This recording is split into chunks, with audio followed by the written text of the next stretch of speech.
Bonjour et bienvenue sur Facile Office. Aujourd'hui, on s'intéresse à une fonctionnalité de PowerPoint qui nous permet de créer un effet zoom sur notre présentation pour l'animer et lui donner vie.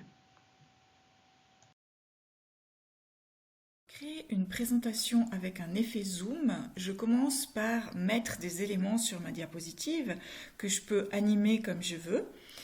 Ici, par exemple, j'ai inséré des formes dans lesquelles j'ai écrit du texte et auxquelles j'ai mis une bordure. Et puis, j'ai déjà créé ma deuxième diapositive, celle vers laquelle j'aimerais que mon zoom pointe. Donc, c'est-à-dire que j'aimerais que mon zoom parte d'ici, moi, et que ça s'agrandisse ici, et qu'il arrive sur la diapositive qui dit qui je suis. Donc, première étape, on va prendre la forme que j'ai créée, où j'ai écrit moi et sur laquelle j'aimerais poser un zoom, et je vais faire un clic droit et je vais lui demander de l'enregistrer en tant qu'image. Je vais l'appeler moi, et puis je vais faire enregistrer.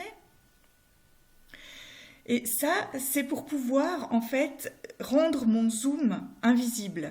C'est-à-dire que je vais lui changer sa forme plus tard. Je vais vous montrer. Donc maintenant, on sélectionne toujours notre forme et puis on va aller dans Insertion, Zoom et Zoom de diapositive.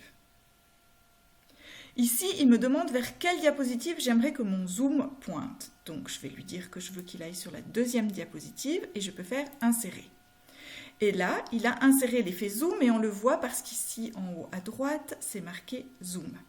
Sauf que moi, je ne veux pas garder cette image-là. Donc ce que je vais faire, je vais cliquer sur zoom ici en haut et puis je vais lui demander de modifier l'image du zoom. Je fais modifier l'image à partir d'un fichier puisque je viens d'enregistrer mon image et puis là, je vais aller chercher mon image, le moi. Je fais insérer et voilà, il m'insère exactement la même image. Donc je peux la positionner au-dessus de mon image de base. Bon, je peux le faire un petit peu mieux en allant ici modifier la taille correctement. Mais pour vous montrer, voilà. Donc ici, j'ai maintenant mon zoom qui ressemble à ce que j'avais en dessous. Si je clique ailleurs, je vois qu'il y a un léger tracé, un léger contour autour de mon zoom. Donc je reclique sur mon zoom, je vais dans zoom et je vais dans bordure du zoom et je lui dis que je veux que ce soit sans contour. Voilà. Et puis maintenant, je peux essayer et voir ce que ça donne. Donc, je clique ici pour le diaporama.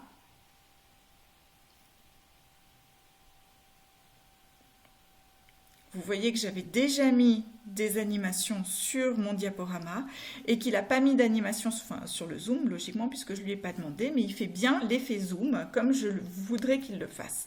Donc la seule chose qui me reste à faire, c'est en fait maintenant d'aller ajouter une animation sur mon zoom. Pour faire ça, je clique donc sur l'élément que j'aimerais animer et ici c'est donc mon zoom. Je vais animation sous animation.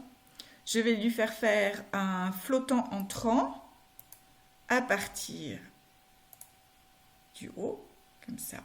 Et puis pour vérifier, je fais afficher mon volet d'animation et je vais aller voir qu'est-ce que j'avais mis comme animation ici.